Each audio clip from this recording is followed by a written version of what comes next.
SCP ಮತ್ತು TSP ಹಣದಿಂದ ನಾಚಿಕೆ ಆಗಬೇಕು ಸಿದ್ದರಾಮಯ್ಯ ಸರ್ಕಾರಕ್ಕೆ. ಮಾನ ಮರ್ಯಾದೆ ಸಿದ್ದರಾಮಯ್ಯ ರಾಜೀನಾಮೆ ಕೊಟ್ಟು ಮನೆಗೆ ಹೋಗ್ಬೇಕು. ನೀವು ದಲಿತರಮಯ ಅಂತೀರಿ, ದಲಿತರ ದುಡ್ಡನ್ನ ಪಿಕ್ ಪಾಕೆಟ್ ಮಾಡಲಿಕ್ಕೆ, ದಲಿತರ ದುಡ್ಡನ್ನ ಕದಿಲಿಕ್ಕೆ ನಿಮ್ಗೆ ನಾಚಿಕೆ ಆಗಲ್ವಾ? ಕಳೆದ ಅವರು 2 ಬಜೆಟ್ ನಲ್ಲಿ 25,000 ಕೋಟಿ ಅಥವಾ 26,000 ಕೋಟಿ ದುಡ್ಡನ್ನ ಕದ್ದಿದ್ದಾರೆ. 26,000 ಕೋಟಿ ದುಡ್ಡು ಯಾರು ದುಡ್ಡಿದು? ಆಯ್ತು, ಸರ್ಕಾರಗಳು ಕಟ್ಟಾಗ ದುಡ್ಡು ಅಲ್ಲಿರ್ತಕ್ಕಂಥ ನಮ್ಮ MLAಗಳು ಮಂತ್ರಿಗಳು ಸರ್ಕಾರವನ್ನ ಕೇಳಬೇಕು, ಇದು ನಮ್ಮ ದುಡ್ಡು ಅಂತ ಹೇಳಿದ್ರು. ನಮ್ಮ MLA ಮತ್ತು MP ಗಳು ನಮ್ಮ ಸಮುದಾಯವನ್ನ ಕಾಯುವಂತ ಕಾವಲು ನಾಯಿಗಳಾಗಿ ಕೆಲಸ ಮಾಡಬೇಕು. ಈ ಸಮುದಾಯಗಳಿಗೆ ಏನಾದ್ರೂ ತೊಂದರೆ ಆದಾಗ ಅವ್ರ ರಕ್ಷಣೆ ನಿಂತ್ಕೋಬೇಕು ಅಂತ.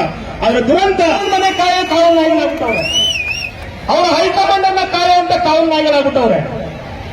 ಜನಕ್ಕೆ ಏನಾದ್ರೂ ಚಿಂತೆ ಇಲ್ಲ ಅವ್ರಿಗೆ, ಜನರಿಗೆ ಏನಾದ್ರೂ ಸಮಸ್ಯೆ ಇಲ್ಲ ಅವ್ರಿಗೆ. ಹೀಗೆ SCP ಮತ್ತು TSP ಹಣ ಒಂದು ಕಡೆ ಕಲಿತಾ ಇದೆ. ಕಾಂಗ್ರೆಸ್ ಸರ್ಕಾರ ಬಂದ ಮೇಲೆ ಜಾಸ್ತಿ ಆಗಿದೆ. ಸ್ವತಃ DK ಶಿವಕುಮಾರ್ ಅವರ ಕ್ಷೇತ್ರದಲ್ಲೇ ಮೊನ್ನೆ ಶೇವಿಂಗ್ ಮಾಡಿಸ್ಕೊಳ್ಳೋಕೆ ಹೋದಾಗ ತೆಪ್ಪನ್ನ ಕೂಗಿದ್ದಾರೆ. ಮೊನ್ನೆ ಒಂದು ಚಾಮರಾಜನಗರ ಒಂದು ರೇಪ್ ಆಗಿದೆ. ಹೀಗೆ ಪ್ರತಿನಿತ್ಯ ಅನೇಕ ದೌರ್ಜನ್ಯಗಳು ನಡೀತಾ ಇದೆ. ಪೌರ ಕಾರ್ಮಿಕರನ್ನ ಕಾಯಂಗೊಳಿಸ್ತೀನಿ ಅಂತ ಹೇಳಿದ್ರು, ಆಗ್ಬಿಟ್ಟಿದ್ದಾರೆ ಅಂತ ಹೇಳಿದ್ರು. ಅವ್ರು ಪಾಪ ಬಹಳ ಖುಷಿಯಿಂದ ಸ್ವೀಟ್ ಹಂಚಿ ಏನೇನೋ ಮಾಡಿದ್ರು. ಇವತ್ತಿನವರೆಗೂ